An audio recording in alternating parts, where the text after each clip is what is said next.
Le nouveau grand marché de Kinshasa est un véritable chef-d'œuvre d'une architecture rare, fruit d'un partenariat public-privé initié par le président de la République Félix-Antoine Tshisekedi Tshilombo en 2021.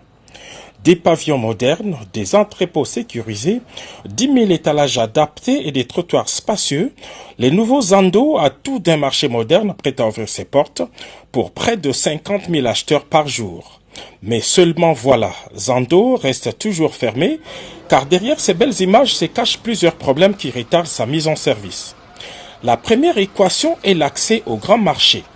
Au cours de sa visite d'inspection effectuée en 2025, le président de la République avait ordonné l'ouverture de toutes les voies d'accès qui mènent vers Zando. Il s'agit précisément des avenues du Plateau, l'avenue de l'École, l'avenue du Marché, l'avenue des Marais et l'avenue Roi-Kadingi complètement occupées par deux marchands. Retourné sur les lieux une année plus tard, le président de la République n'a pas caché sa désolation. Si le gouvernement provincial de Kinshasa a fourni des efforts appréciables pour construire plusieurs routes en béton armé, l'autorité urbaine n'a pas réussi à imposer son autorité face à la présence des vendeurs pirates qui ont investi toutes ces avenues. Et le chef de l'État n'a pas caché sa colère face à ces désordres.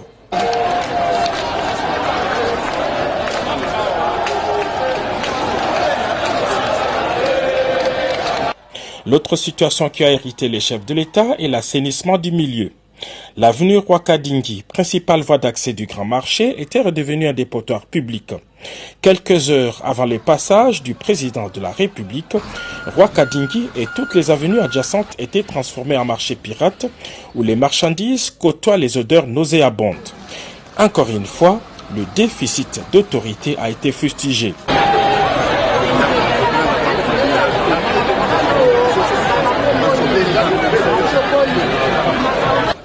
Durant toute sa visite, le chef de l'État n'a cessé de marteler qu'il ne veut plus voir un seul étalage sur la chaussée et dorénavant, quiconque s'entêterait court le risque de voir ses articles saisis.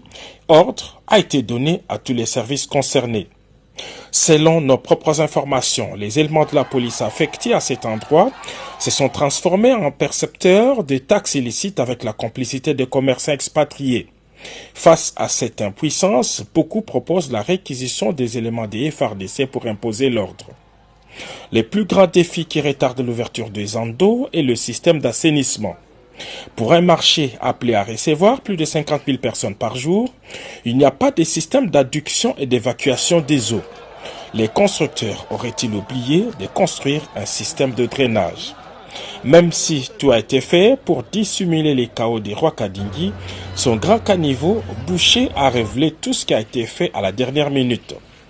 Les coups de colère du chef de l'État sonnent comme un dernier avertissement et les autorités urbaines devraient se ressaisir pour respecter scrupuleusement l'instruction du premier citoyen.